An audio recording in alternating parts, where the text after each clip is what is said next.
warahmatullahi wabarakatuh. Selamat pagi sahabat Upscape di seluruh Indonesia. Perkenalkan, saya Najmi. Hari ini saya akan menjelaskan materi terkait keperawatan gawat darurat dengan topik obstruksi jalan nafas, manuver-manuver tersedak yang akan dilakukan pada pasien dewasa dan anak. Kita masuk ke materi obstruksi jalan nafas. Sama-sama kita ketahui obstruksi jalan nafas adalah terjadinya sumbatan pada jalan nafas.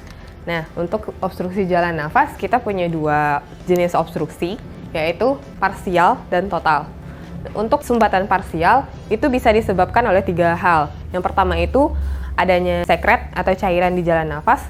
Yang kedua itu adanya lidah si pasien jatuh ke belakang dan menyumbat jalan nafas pasien. Dan yang terakhir itu adanya penyempitan dari trakea atau laring, sehingga jalan nafasnya itu tidak terbuka sempurna sehingga menyebabkan si pasien mengalami gangguan bernafas. Yang harus kita ingat pada sumbatan obstruksi jalan nafas parsial, pada pasien itu akan ditandai dengan adanya bunyi tambahan pada saat si pasien bernafas. Kalau sumbatannya itu berupa sekret dan cairan, maka yang akan terdengar adalah bunyi suara gargling. Nah, jika lidah pasien jatuh ke belakang ke arah tenggorokan, maka yang terdengar itu akan terdengar bunyi snoring. Dan yang terakhir, jika adanya penyempitan laring atau trakea, maka akan terdengar suara stridor. Nah, rekan-rekan hanya ingat yang tiga ini saja. Biasanya pada UKOM akan disediakan contoh kasus yang menyajikan soal seperti ini, maka rekan-rekan harus ingat saja sumbatannya itu jika dia ada sekret dan cairan maka suara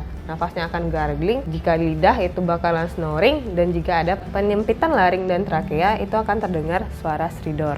Cara pembebasan jalan nafas parsial jika terjadi penyumbatan oleh tiga hal ini. Yang pertama, ketika pasien mengalami sumbatan parsial berupa sekret atau cairan, pembebasan yang kita lakukan itu adalah berupa suction, penyedotan cairan atau sekret. Nah, jika lidah yang terjatuh ke belakang dan lidah pasien yang terjatuh ke belakang, maka pembebasan jalan nafas yang kita lakukan adalah pemasangan OPA atau NPA. Nah, untuk yang terakhir, pada pasien yang mengalami penyempitan pada laring atau trakea, kita melakukan terapi airway definitif, contohnya itu intubasi. Dan ingat, intubasi dilakukan itu harus berkolaborasi dengan dokter.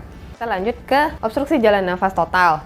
Total berarti semua jalan nafas tersumbat oleh sesuatu benda asing yang mengakibatkan pasien mengalami susah bernafas, dan ini sangat membahayakan dibanding parsial. Namun untuk sumbatan yang parsial jika dibiarkan terlalu lama juga akan beralih ke sumbatan total, dan itu sama-sama akan membahayakan kondisi si pasien. Untuk pembebasan jalan nafas ada dua cara, yaitu dengan cara manual dan dengan cara menggunakan alat. Untuk dengan manual, kita cek dulu apakah pasien mengalami trauma atau tidak. Nah, jika pasien tidak mengalami trauma, kita dapat melakukan head tilt, chin lift, neck lift, atau jaw thrust. Nah, jika pasien mengalami trauma, kita hanya bisa melakukan chin lift atau jaw thrust karena mengingat akan adanya trauma pada cervical pasien. Nah, kita lanjut ke pembebasan jalan nafas dengan menggunakan alat. Di sini alatnya ada dua, yaitu OPA atau oropharyngeal airway dengan nasopharyngeal airway atau NPA.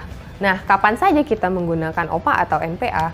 Kita gunakan OPA ketika pasien yang kita tolong itu tidak sadar. Nah, jika pasiennya sadar atau pasiennya gelisah, kita pasang NPA.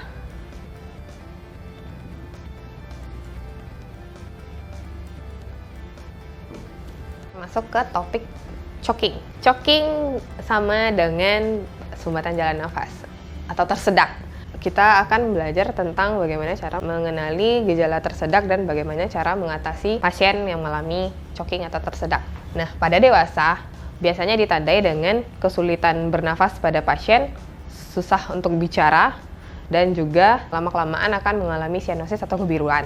Nah, pada anak juga akan mengalami kesulitan untuk bernafas, batuk tapi tanpa mengeluarkan suara, dan juga tangisannya yang lemah, seperti itu. Kita lanjut ke bagaimana cara pembebasan atau manuver-manuver yang dilakukan pada pasien dewasa maupun anak untuk membebaskan jalan nafas atau terjadinya tersedak atau choking.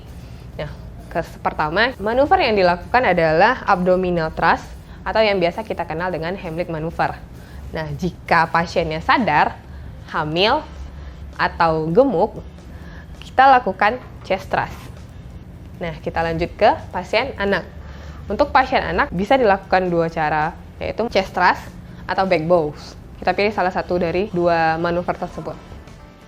Nah, sekian dulu penyampaian materi keperawatan gawat darurat hari ini. Jangan lupa subscribe channel Upscape Indonesia, like, share, dan komen video ini. Sampai jumpa di pertemuan selanjutnya.